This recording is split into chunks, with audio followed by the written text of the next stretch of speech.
Hello, everyone, and welcome to another episode of Captain Hunter's podcast, the podcast that is dedicated towards bridging the divide between the police and the communities that they serve. Thank you so much for tuning in. Thank you so much for rating, subscribing, and sharing. If you haven't done it, I know that you will do it. Please make sure that you share this episode through email and most especially through word of mouth. Make sure that you are doing what you can to get this information out there. And I truly appreciate all of your efforts so far. Remember, you can follow the page at Captain Hunter's Podcast on Facebook. You can support the podcast through Captain Hunter's Podcast on Patreon. Also, you can support the podcast through PayPal, Cash App, and Venmo. All of those are CPTL Hunter. Lawrence Hunter, CPTL Hunter. That's through PayPal.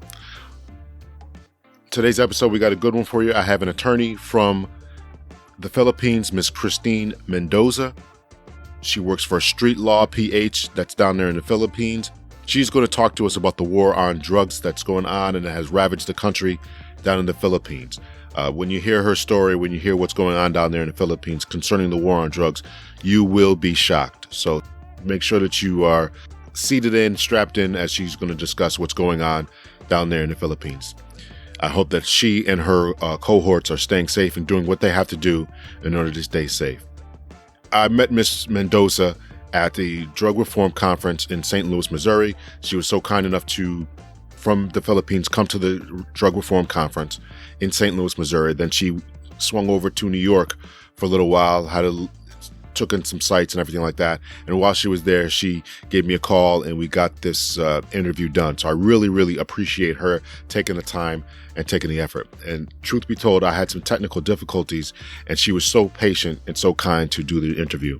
So without further ado, ladies and gentlemen, here is the interview with attorney at law, Ms. Christine Mendoza, all the way from the Philippines, but she's in New York as we record this. Here we go.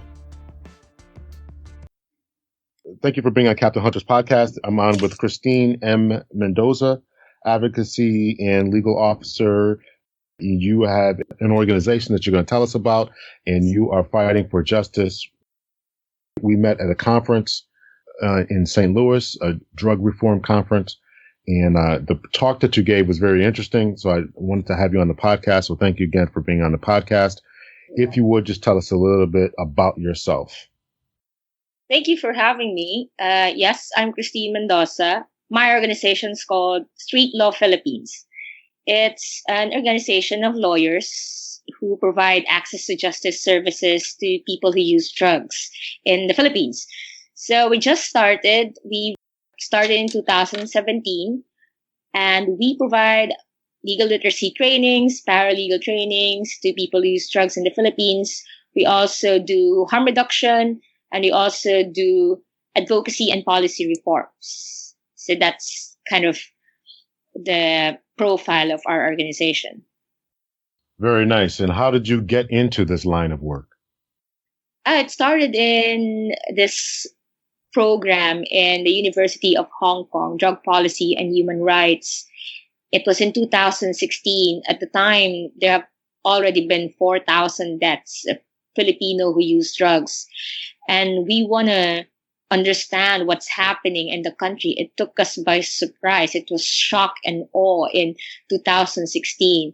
So we were in this program. There are a lot of lawyers in that program, and they decided to, come together, and we realized that there's no human rights organizations fighting for the rights of people who use drugs in the Philippines. There are other marginalized sectors, the women, LGBT, IP, farmers, labor, but none for people who use drugs. Also, at that time,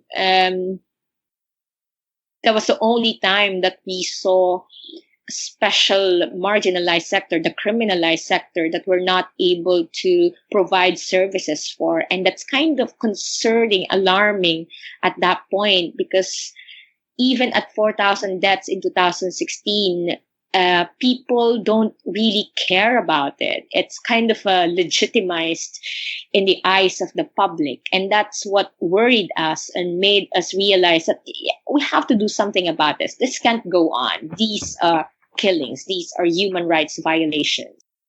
That's this war on drugs gave birth to our organization. So a lot of times I would always think about the war on drugs being a situation that was only occurring in the United States. It's interesting to know that it's going on in the Philippines. And this started in 2016 with the election of Duarte. Am I saying his name right? Duterte. Yeah. Yeah, it's it's like all the colonial policies that were got from our colonial masters. It's one of them. The war on drugs began in the Philippines in 2016. I mean, at least formally, in a very intense way. We have prohibitionist policies when it comes to drugs. Our drug laws have been there since, it's been a crime since the beginning. We have a new comprehensive dangerous drugs law, which actually is just about the crimes, the prohibited acts, and the imprisonment. So even for drug use, you get to be arrested for drug use, and then you go to a mandatory facility-based rehab as your penalty. And if you relapse, you're going to go to jail. So that has been our drug policy. And when Duterte came into power, he kind of ramps that up, make it more intense, definitely more violent. And what's peculiar in the campaign that he launched in 2016 was to enjoin the community police, the Philippine National Police, to go after low-level drug offenders, drug users, those who possess for personal use, those who sell for a small amount of grams, for a small amount of money. So, and before Duterte, the policy was, of course, all of them are treated in our laws technically as criminals, but the focus was on the high-value drug traffickers. So the police operations are conducted by the Philippine Drug Enforcement Agency. That's the DEA, I think, in the U.S. counterpart. So they're more concerned with drug traffickers. So they are in the ports, they are in the airport terminals, all those. They want to intercept the drug traffickers, the smugglers. So they're there. What's new in 2016 is now the police are in the communities. They are in the neighborhoods, and they're going after low-level offenders. This is their demand reduction kind of strategy. And it's been causing a lot of problems and a lot of human rights violations in the country. And yeah, it's the war on drugs in the same way. It's in the US, it's anti the blacks and the marginalized, the people of color. In the Philippines, it's anti-poor. So those who are in the poorer communities are targeted. And the way they legitimize it's that this is a war on drugs. And those who use drugs, most especially the meth users, are in the poorer communities. So, well, it's in the US, I think it's a question of racial justice. In the Philippines, it's the rights of the people who are poor. Now, what is the drugs of choice in the Philippines? So we have three. Of course, that's not just three, but most of the drug users in the Philippines, they use cannabis,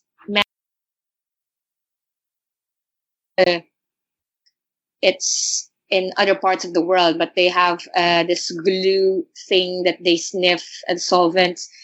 Of course, in some other middle class communities, most of them use ecstasy. Yes, cannabis also. Ecstasy, cannabis, other party drugs, MDMA. Those are available in the Philippines, but most of the drug users, the significant number of them, meth, cannabis, and solvents. It's interesting that you talked about the war on drugs in the United States being a war on people of color, for lack of a better term. So is it recognized in the Philippines that, the United States is attacking black people, attacking brown people? Is that recognized? No. That's what's lacking in the way this whole thing is communicated to the public. It lacks that kind of, race lens. It's not perceived it's not analyzed or seen in the racial justice perspective. There's no social justice lens used when it comes to, talking about how the war on drugs is actually waged against people of color. It's just about drug users. So it's legitimized in that way because they use drugs, because they sell drugs, because they are profiting from doing drug offenses. And that stops there. The narrative stops there. They forget that these people are people of color, that they forget that these people are poor, they're homeless, they don't have choices in life. And that's what's missing in a drug war that we get to hear on our side of the world. It's just, it's as if it's just a legitimate police operations and the number of drugs seized and the people arrested for that. Now, in the minds of the people in the Philippines, right, this war is working, right? It's reducing crime. It's doing all the, yeah. I mean, unfortunately, they think that it's working. It's unfortunate that it's working. Yeah. So it's in the minds of the middle to upper class people, right? The homicides are down, the burglaries are down, the larcenies are down. So it's hard to disagree with what the president is doing or is trying to do, right? Yes, there was a recent survey which said that 82% of Filipinos approve the war on drugs. Wow, that's a high number. That's 82% have not had anything on anything. Well, we don't have that kind of consensus on matters, and that's right. It's really telling of the way the police and the government was able to be at the forefront of the narrative making and this kind of scene. I mean, in the campaign, they were able to have communication strategies that are effective. So at the start, they said that, we're going to have drug-free Philippines by 2022. And these are our strategies. These are the metrics by way we will measure success.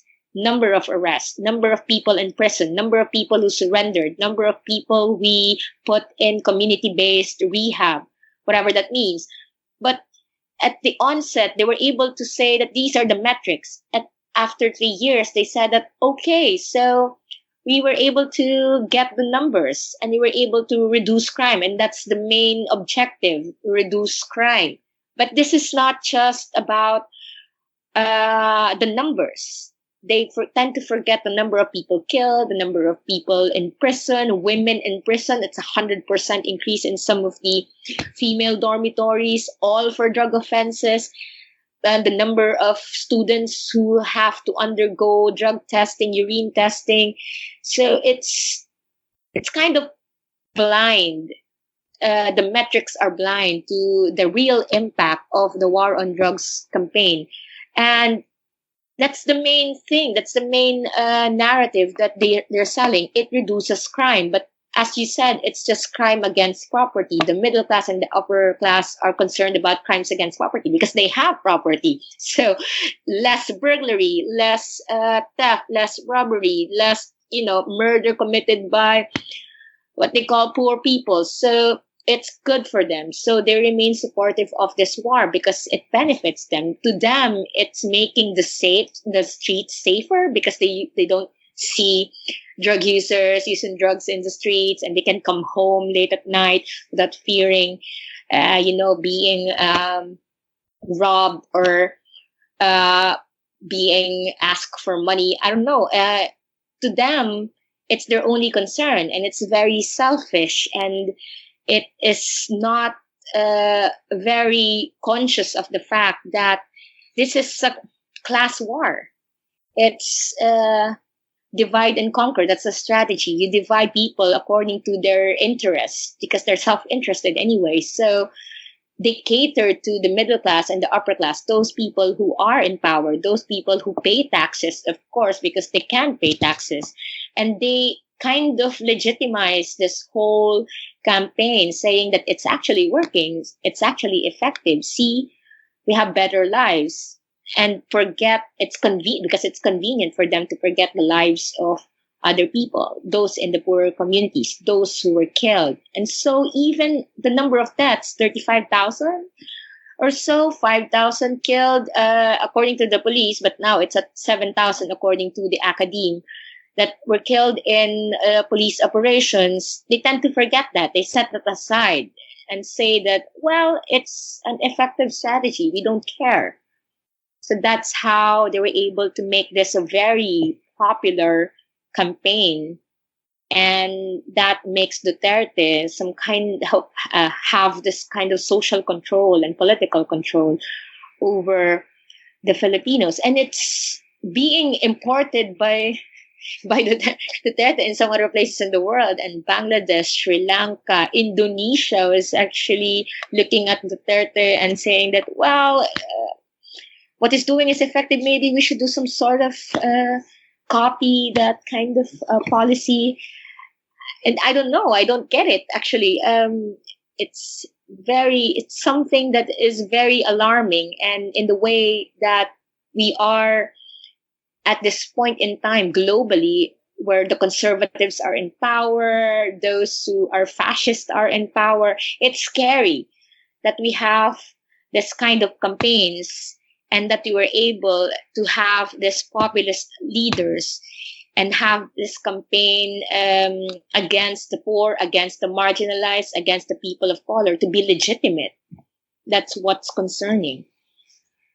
It would seem as if, though, those people in the higher classes are saying or turning a blind eye to the people who are dying because they're almost a throwaway population, right? These are 35,000 or 7,000 people who are drug users anyway. So who's going to miss them? That's essentially what they're saying.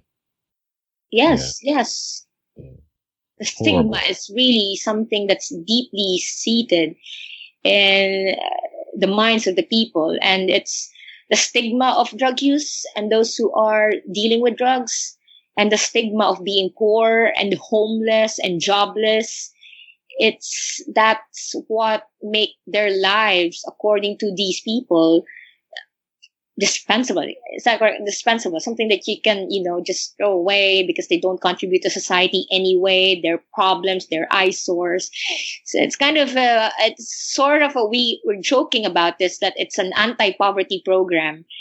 The anti-poverty program of Duterte is to kill the poor, and the war on drugs is a way for him to legitimize it.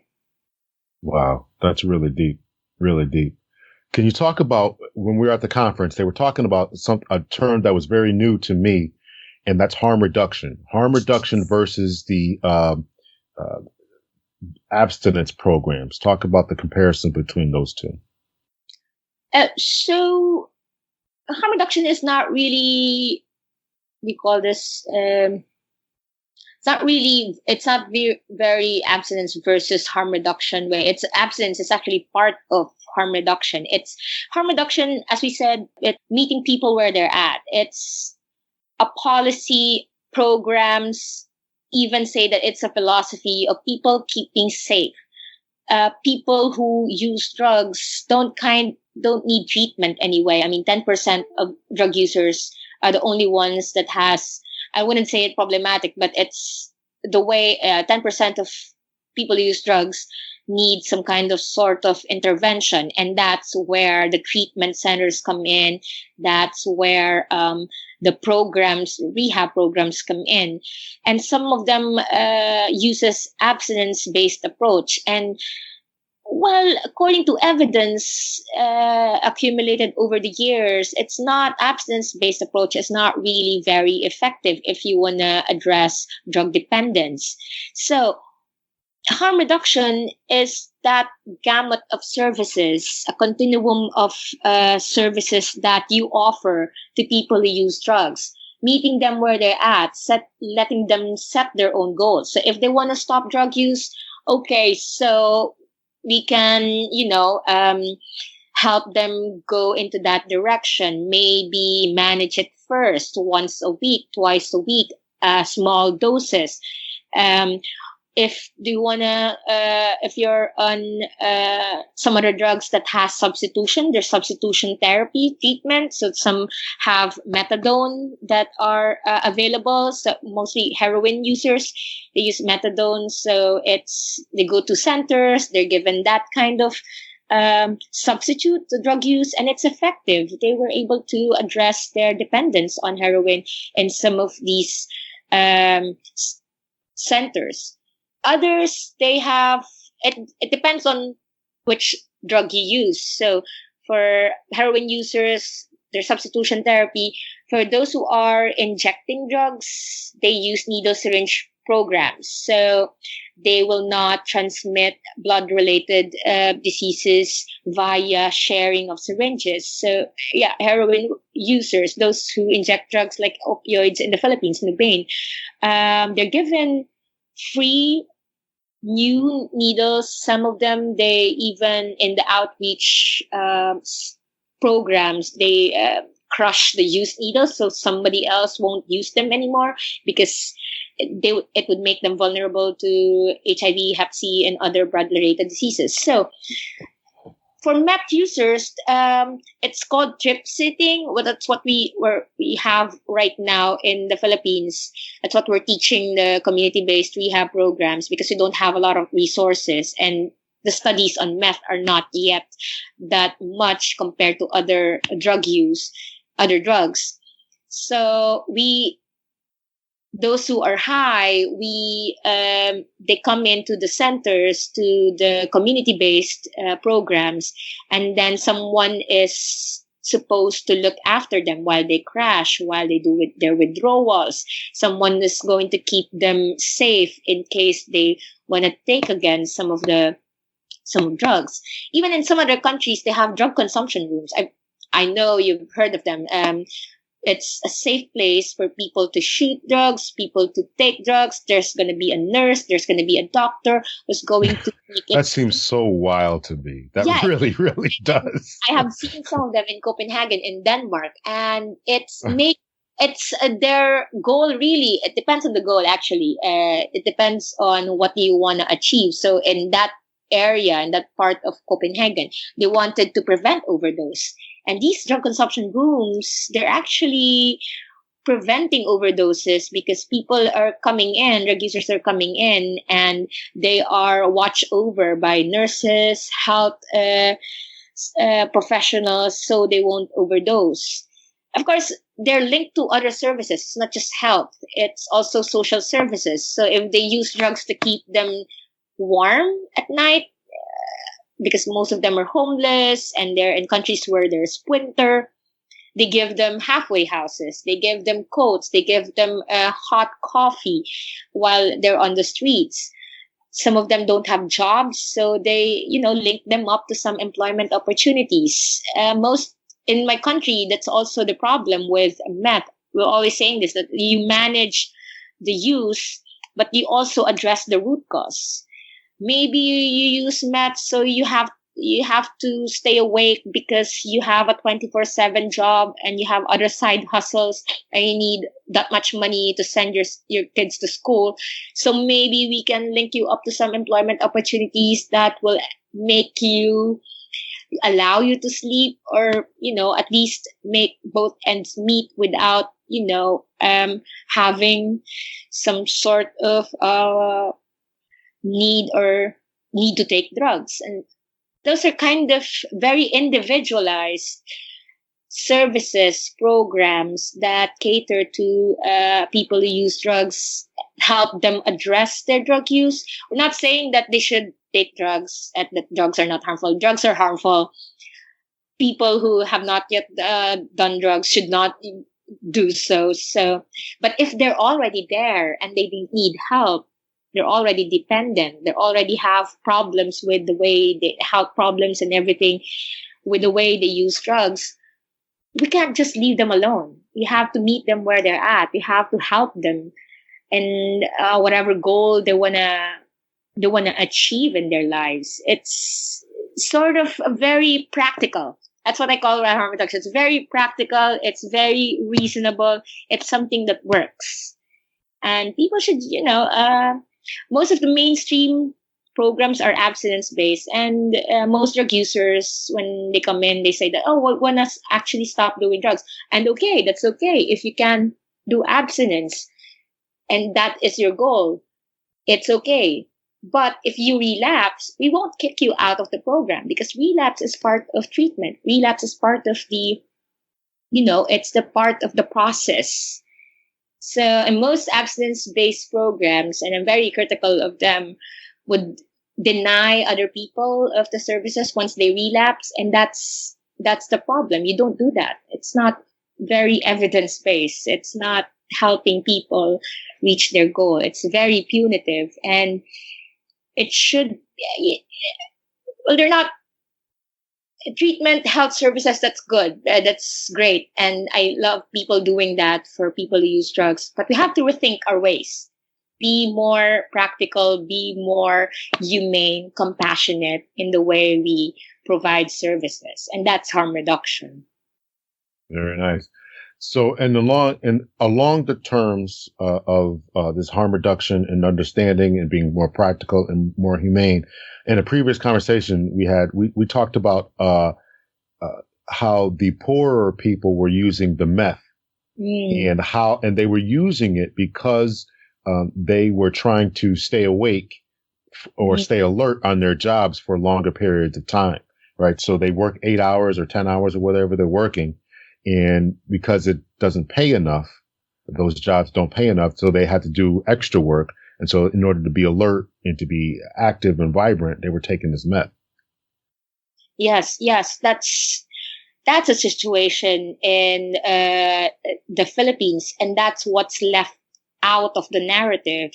These people that are targeted by these operations, top 3 of those who were killed were in the public transportation. We call it pedicab. It's the pedicab drivers and the taxi drivers, and I think jeepney drivers or farmers. Those who are in the top 10 professions or work or job. Actually, it's in informal sector. Those are hardworking people. They have 24/7 jobs, or more than 24/7 jobs, because they're not regularized. When you're regularized, or you're in the formal sector, you get to have benefits. You get to have 8-hour limit of work per day.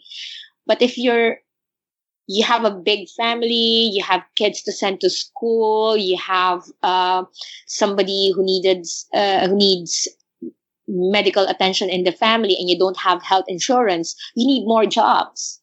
And that's the social aspect of this war, or this or the way the people perceive drug use at least in the Philippines. There was a study by a community-based program amongst people who use drugs, and they asked them, why do you use drugs? And it's basically to function. So most of those targeted by the war, they use drugs. They're functional users. They're not recreational users.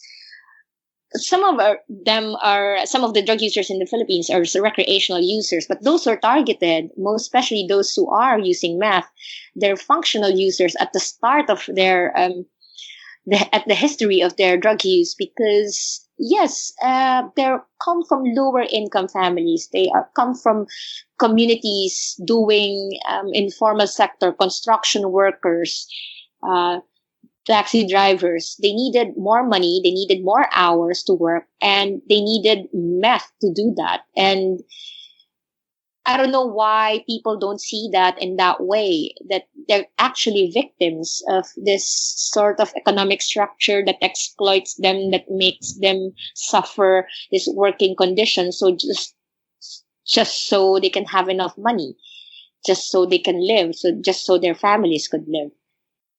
That's really a terrible thing. Of course, that isn't just hitting the Philippines. It's obviously hitting the United States, where people are working longer and harder for less pay or for the same amount of pay, and not getting advancements, right? Not having health care and having all the social issues that you were just talking about. Really terrible. Before, we talked about the statistics about the harm that is being done by these police raids, police operations. You said 35,000 people have been killed since this war. 7,000 of them have been attributed to the death by police officers. Yes. So obviously there's a ramping up of police operations, and that's hurting people. It's killing people. More people are in jail, which has got to be a bigger expense by the government to house all these people and put them in jail, right? Yes. They have, our jails are already congested even before this war started. I'm not yet sure if my numbers are correct, but I think we are at 400% capacity. So wow. So that's so many, and most of them are. It became a problem, most especially after 2016 and this war started. That the judiciary, in the criminal justice system, those in the judicial system, recognize it already as a problem, and they now are giving plea bargaining deals for people in jail for drug use or for drug offenses, so they can now admit to a lesser offense and they go out to community-based programs. That's because the judiciary, those who are in the justice sector, they realize that you can't keep that much people in jail and you can't feed them. You can't, use public funds for these people. So it's just better to send them out. The problem is, if you send them out, most of them wanted to stay in the prisons because now outside they're going to be targets of the police, and that's going to be a problem also. So it's that kind of, damn if you do, damn if you don't. So it really is creating problems on so many fronts. And it's a good thing that the judiciary has come around and allowed plea bargaining deals. And yes, they are now being released to community-based rehab programs, even the drug sellers, which doesn't make sense. But now that they have this kind of out-of-prison program, and because of the overflowing population in the prisons, we have to now address the problems. And once they're out, what's in it for them? Are you going to give them a reintegration program? Are you going to give them jobs after the community-based rehab, or you're just going to get them back in the watch list, in the police list, and get them killed? So, jeez, that's the yes. Some drug users. There was this father who asked the court to just jail his son. It was like a voluntary thing because his son was using, and he doesn't want him to be in the watch list of the police, so that he doesn't want his son to be killed. So he's asking the court, can you just please take my son inside the prisons? At least, well, it's not going to be 100% safe there, but he's getting assurance that it's not going to be shot in their homes. That happened. And that was telling of the problem that we are facing, this whole mess that we're in right now. Does the Philippines have a Bill of Rights, and I don't know, you have to educate me. Do they have a Bill of Rights or constitution that guarantees the right for people? Do they have anything like that? Yes, because being a colony of the United States for 50 years and almost 50 years, and then we had a Commonwealth government. So our forms of government, our political system is copied from the US. So we're not federal because we're just small, but we have a presidential type of system. We have a constitution. The amendments that you have, except for the right to bear arms, we have that as our Bill of Rights. So, listen, you don't want that. don't want it. So we deleted that. We don't just copied everything. So most of our laws are copied from the United States. So we have Bill of Rights. We have the rights of the accused. We have Miranda rights. So once you get arrested, the police has to recite all the rights that you have: the right to remain silent, your right to a lawyer.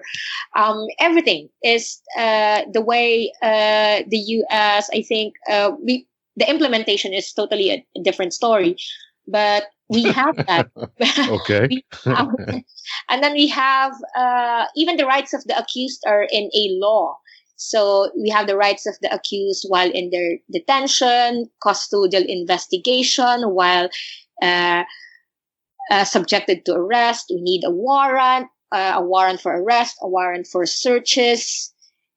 Otherwise, all the evidence that you don't have jurisdiction over the person, and all the things that you seized in the person's home will not be used as evidence. All those rights. We even have grafts court for public officers who does graft and corruption. We have an ombudsman. It's a prosecution for public officials. So police can be prosecuted, investigated by the ombudsman. And we also have a commission on human rights, where human rights violations can be investigated, documented. So we all have that sort of robust system for accountability, mostly copied from the United States, and protecting the rights of the accused, and those protecting them from human rights violation committed by state forces. Well, very nice. I received an education just now. Who is it that you all are appealing to, your organization? I mean, obviously you're trying to get people off of drugs or do the harm reduction as to them, but you're advocating for some type of changes within the police forces. Is that right? Who is it that you're advocating to? For the police to change? For your lawyers? I mean, I'm sorry, for the legislatures, your governors to change? Who is it that you're actually trying to get your message out to? Even the people, right? Because 82% of them, you said, are in favor of the drug war. Whose minds are you trying to change? Well, first are policymakers. It's not just the police, because the police are just, they're trained to, they're civilian in nature, and they should be under a National Police Commission, which is a civilian. It's only 1 out of 4 commissioners that are from the security sector. So they are a civilian commission, but they are part of this commission that controls the police, that supervises the police. It's part of the larger, group of policymakers in the Philippines that we want to target. We want to advocate for drug policy reform. We wanted those who are in the legislature, in the judicial system, in the legal system, in the security sector reform, those in the higher ups, to realize that we're doing drug policing wrong. We're targeting the marginalized. We're just killing poor people. And that's not how you fight drugs. And we should change our drug laws. We should, if we can't decriminalize drug use and those who are possessing for drug use, we kind of, depenalize them and don't put them in jail, put them in some sort of harm reduction service or some community-based program that's going to help them. That's health-based approach. Focus your attention to those drug traffickers. Don't do drug operations in the neighborhoods, in the communities. That's very violent. That will cost us lives. So those are for the policymakers, those in the government, those who I think the police will listen to, because the police are just following orders from the higher ups. Secondly, we wanted to, and we're struggling to do this, and we don't know yet how to do this, to communicate some sort of positive statements to the public, addressing the stigma of drug use and those who are doing low-level drug offense. And we want to know how to, bring that number down from 82% approval of the war on drugs. That's really big challenge for us to, and it's kind of not, it's something that 82% is a really high number, and it is. Really big wall to climb in terms of doing advocacy communications to the public. Just a few things: that the war on drugs has been a failure. It's been a failure in the US. It's been a failure in so many other parts of the world. And that there should be health-based approach in dealing with drug use, and that we shouldn't criminalize people for their health problems. We don't do that for cancer patients. We don't do that for people who have diabetes. Why are you using that for people who has drug dependence? I mean, even those two things, that drug war is a failure. It has failed so many times over the years, and we should stop doing it. And that number two, we should rethink our ways of addressing drug use. It's not a crime. It's not supposed to be under the jurisdiction of the criminal justice system. It should be under the jurisdiction of those who are in the health sector. At least those two things, we want to communicate that out to the public and probably chip in from that 82%. I don't know. Maybe. that's a lot of work. It's a lot of people. So this is where... Sorry. Just last point on that. And thirdly, I forgot that people who use drugs don't stop having human rights just because they use drugs or they use this kind of things. They don't stop being humans.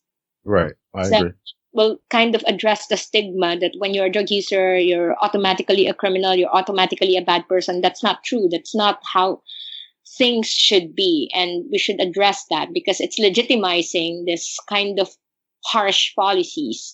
And I think it's something that's all over the world. These things that are, that people who use drugs are essentially bad people, and that the use of drugs is a moral failure. That's becoming something that is causing all the human rights violations against this marginalized community. And that's what's part of the messages that we're trying to put out. Sorry to cut you off. No. I want to interview you. No one wants to hear me ramble on. Here's where even during the conference, they started to lose me.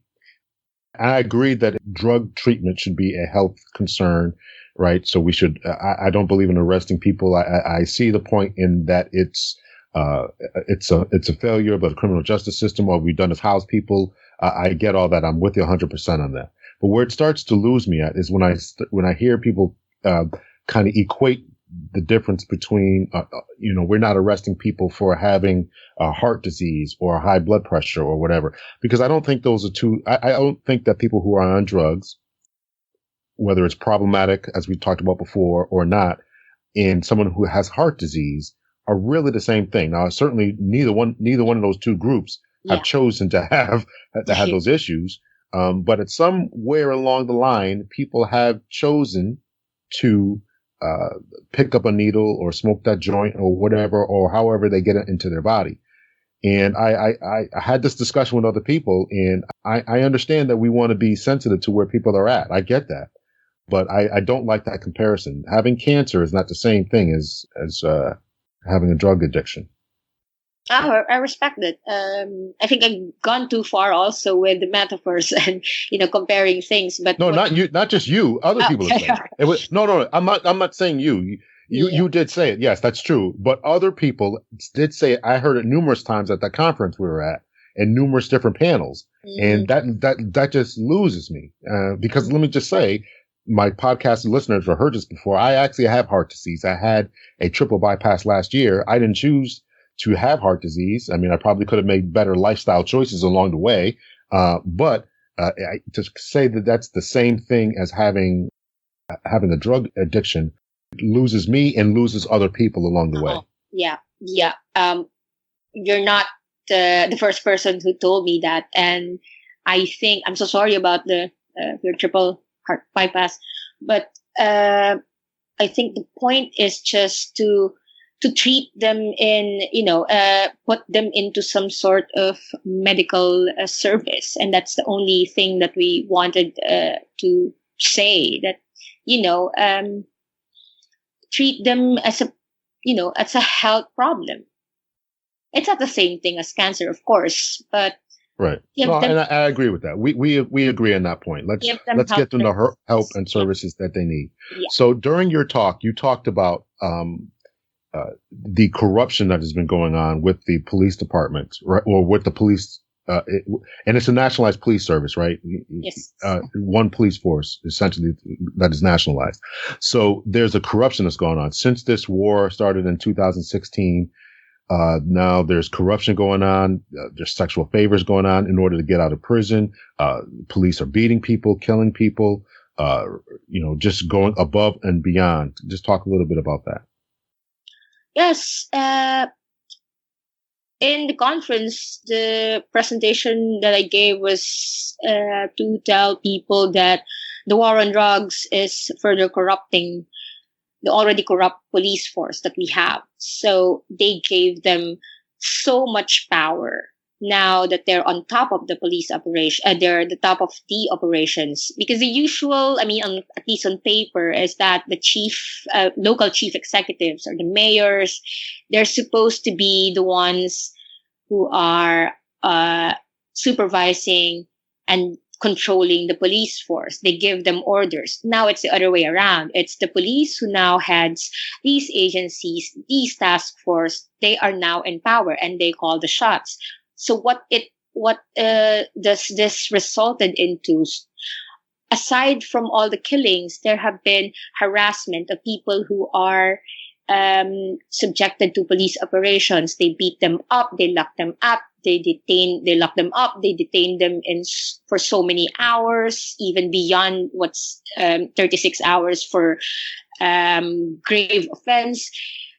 Beyond the legal time that you can detain a person without charge. Aside from that, they have quotas for number of arrests, even for the number of the people that they killed. And that's worrisome, because most of the arrests and the killings, they even have some cases of mistaken identities, or some people who just give out names that are not really drug users, or not really people who are suspected of a drug offense. They just give out names because they have quotas. So it's just the number of people, regardless of who they are. So that has happened. Also, they're incentivized to arrest people or even to kill people. So there have been a lot of police officers who, of course, anonymously have talked about this in the media because they couldn't take it anymore. The orders to kill, and for them receiving money at the end of a drug operation for the number of people that they kill. That's harrowing. And it's even causing them, the police officers some of them can't take this enough. They're young, they're very patriotic, they know this neighborhood, they're from this neighborhood. The police officers are not from the middle class sector, they're from the poorer communities, lower income communities. They know these people that were killed by their fellow police officers, and some of them, they needed their jobs, so they don't want to, most of them don't want to talk about them and identify them. Of course, all of those who spoke to media didn't identify themselves, but this has happened. They couldn't take it anymore. They loosely, their conscience are bugging them, and that their order actually is to kill people. That's hard to believe. That's hard to believe. And they're getting incentives to do it. Get extra money for amount of killings that they're doing. Yes, because most police officers, they're $600 USD dollars, 30,000 pesos. That's what's the average police officer is making. So I think there have been moves to increase their income. Right. I'm not sure at what point in the policy making body that initiative is already at, or at what stage it is. But I think the average, I checked this already, the 30,000 pesos, that's 600 USD. I think that's the average. And to some police officers who have families, they couldn't, they have to also make both ends meet. And so they, kind of accept the fact that they can make money out of this drug operations. Some of them sell the drugs that they seize. So there was a big scandal involving the chief of the Philippine National Police. He resigned already, and there have already been charges against him. Wow. I told about this in the conference because one of the highlights of this war on drugs campaign was that they seized, I think, 600 kilograms of drugs, and then they just reported 38 kilograms, and the rest they sold it. They profited from it, so they recycle the drugs that they seized, and it's scam that's run by police officers so they can profit from the drug operations. And yes, the sexual favors they ask of women in the households just so they can get their husbands, their parents, their brothers out of a police officer's watch list, or those so that they won't arrest them or so that they won't kill them. They would offer themselves, or the police will go after and ask for sexual favors, rape them in exchange for the lives of their brothers, fathers, husbands, or partners. And that's been documented.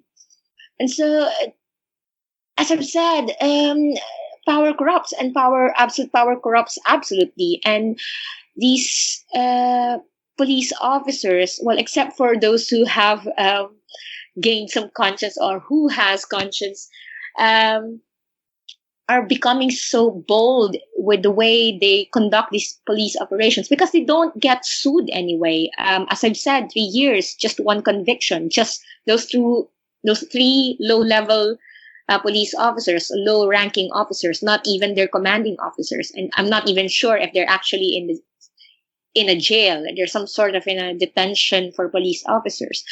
I don't know about that. So they don't get to be accountable for these abuses. And in the police memorandum circular that they issued in the beginning of the war, which made this war enforced, all those on paper at least there are limits to the way they exercise their power. There has to be no human rights violations. Once there's discharge of firearm, you get to be investigated. Once there's a human right violation or a person who died in the operations, regardless of the circumstances, you're going to be investigated administratively. You can get suspended. You can get demoted. And these things, they don't happen. And that's worrisome, because it's also affecting the internal mechanism of the police to keep their officers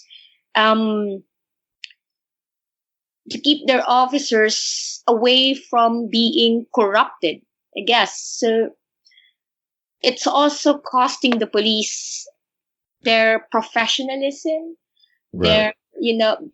more especially their acceptance with the community, their relationship with the community, because they're supposed to be community police. They have to build relationships with the community. They have to be doing their jobs, being upright about the way they do their jobs, and they just shouldn't be abusive. And those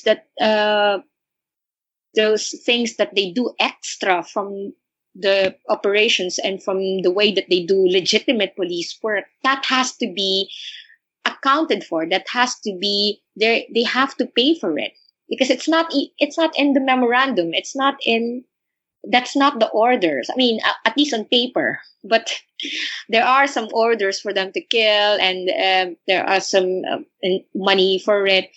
And that's Now really corrupting the whole police force. You talked about that again, and I just want to make very clear that there has been police officers who've come forward in an anonymous manner and who have documented that they have been told to kill when they're doing these raids and operations. They've been told to kill and given compensation for it. Yeah. Okay. All right. And you talked about also the relationship between the police and the public. They're supposed to be community officers. Besides this war on drugs, you talked about them. You said specifically that it corrupted an already corrupt police department. So besides this war on drugs, or prior to the war on drugs, how was the relationship, or was there a relationship between the police and the public? Was it better before this war on drugs? And is this war on drugs made it worse? Obviously, because of the corruption. Let's talk about that a little bit. It became worse. Well, they're not really they're already corrupt police officers. So they're not really stellar in their performance in doing community policing. they also, even for drug offenses, they also arrest drug users, those who are committing low level offenses. So they've been doing that, not in this intense, systematic way or very violent way, but there are so In what many. way? What other ways were they corrupt besides this war on drugs? Besides the war on drugs, what other Oh, ways were they? there extortion. Extortion is one of the main problems that they have been doing ever since before this war began. Police officers who would, of course, in exchange for an arrest, they would just ask for money, and then they won't arrest you. So it's beneficial for the middle class who can pay their way out. So it's a jail free card. But for those people who can't pay police officers, you're gonna go to jail. Things like that. So there's an extortion, there's bribery, you can use money to. There are, as I've said, there are also low income workers. So they needed extra money. And it's their policing is the way for them to conduct raids. There have been so many raids conducted, and then after a raid, they would negotiate with the establishment owner and tell them that, and those who were arrested, and tell them that, okay, so this is your bail anyway for that offense. Why don't you just pay me up and then I won't report you? And that's kind of, it's not, people agree to it, because, if you're going to be arrested, you're going to be detained, you're going to have a criminal record, it will cost you a lot. So it's more practical to pay the police now than go through all the legal process. You're going to hire a lawyer, it will take time, you're going to be detained, you're going to see a judge, and everything, your whole life will be over. And that's kind of the way police conducts policing even before the war on drugs. But they don't really. There have been other killings, most especially the activists, but they're more of like more Wow, are. activists have been killed? Yes, but more of them are committed by military. So there's a lot of red tagging with activists in the Philippines, and they get to tag you as communist, and therefore the military can do operations, and sometimes they cost the lives of these activists. But they're more of the military. They're more of the human rights violations of military. There have been cases of some police that are, because they all come. Most of them all come from the same military academy, even police officers, some of them, those high-ranking officials, they come from the military academy. So they really work closely together. And as I've said, as a way of telling the people in the conference, by way of context, that we were under martial law rule for 30 years ago. And even the southern part of the Philippines is still on martial rule. So there's a blurring of lines between the military and the police. So there have been so many abuses before. The police mostly on the side of extortion and bribery, just so they can get extra money. And the military, those committing human rights violations. Also the police and some, scandals here now and then against the people, but not in this manner, not in this scale. Wow, that's really a mouthful. Are you ever fearful of any type of retribution for your activism, for your speaking out? Are you ever scared? Well, yes. I think there are a lot of activists killed already, detained, political prisoners for speaking out. I think we're at number 38 lawyer gunned down, 39. What? Yes, since 2016. That's just 2016. So oh my God, I don't have the numbers of how many are there before 2016, but it's been going on, and but as I've said, we're taking precautions when we do our job, but it's also our job to speak up and be at the forefront of advocating for the rights of people who use drugs and for those who can't speak up, because they have to go underground and they can't be identified and they will be targeted. So it's actually also a recognition of our privilege to come out and say something, because we are lawyers, we are legal officers or officers of the court.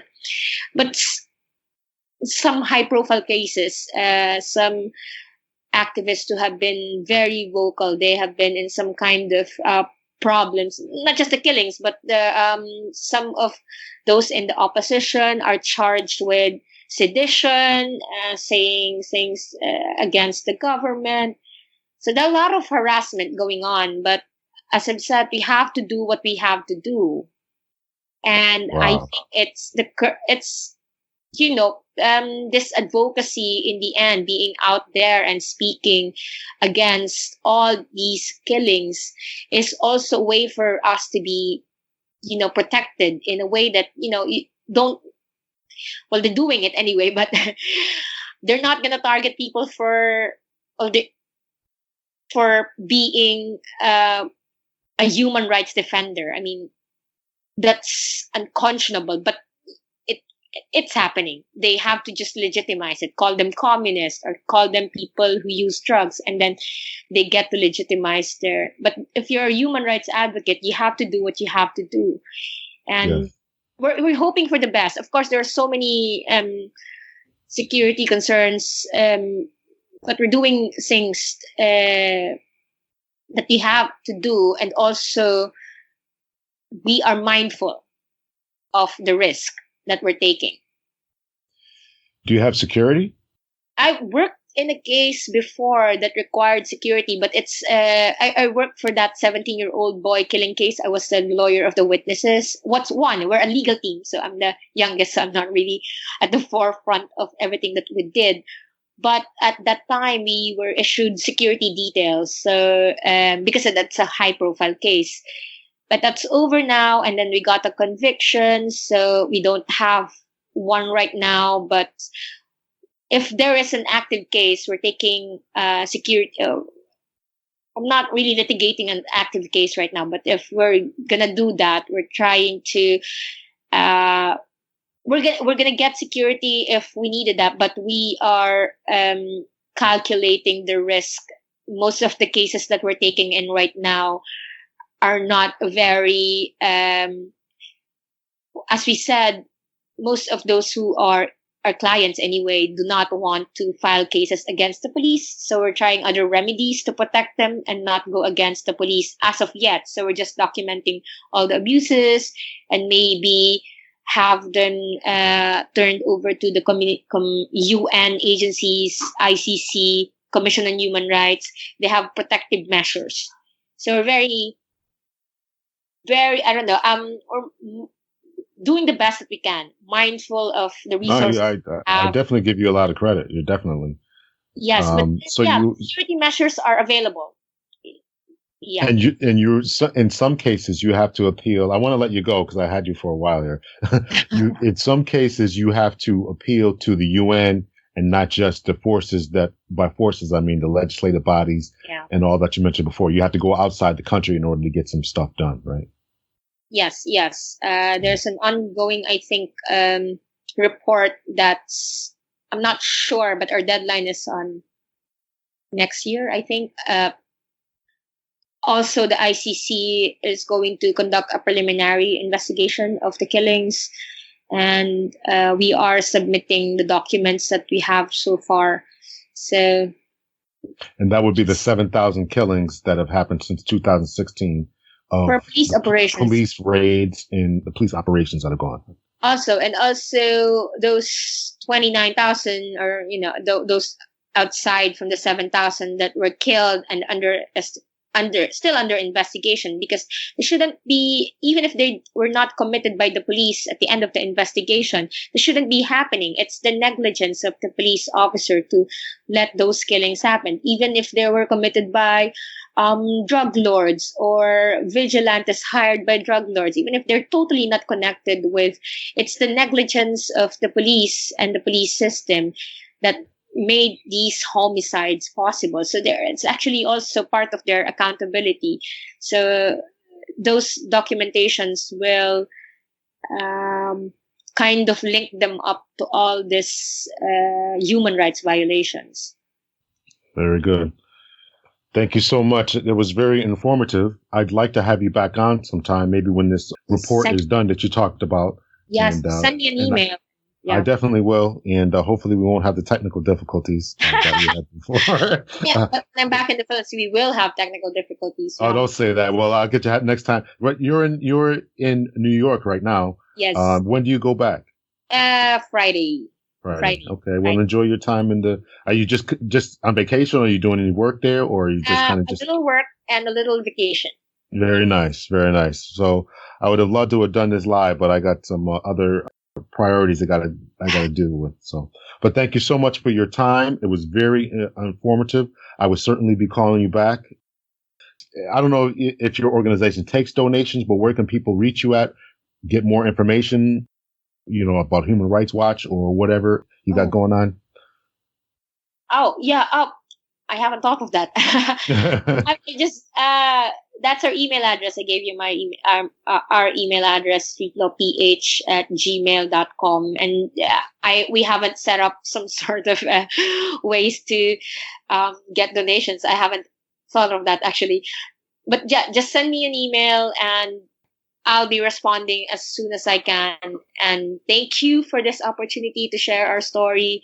Thank you so much for doing the work that you do. Doing this because this is very important, telling stories and doing podcasts, doing narratives that's not covered by the mainstream media and that's covered by our state-run press. So this is really, and be able, the space that you gave me to talk about all these things that we're not allowed to talk about back home. You're very welcome. Thank you for doing it. I really appreciate it. Yes. It's very important to get this information out there, and I want it to be out there. So, and I want you to stay safe too, Thank you. Thank you for that. Thank you. Okay. All right. So we'll talk to you again. Take care. Thanks. Bye.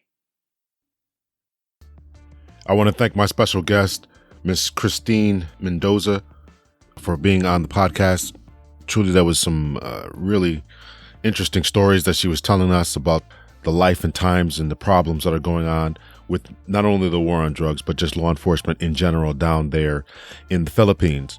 I hope that she and other advocates are staying safe and doing what they can to protect themselves, taking their plight to the UN and doing everything else that needs to be done.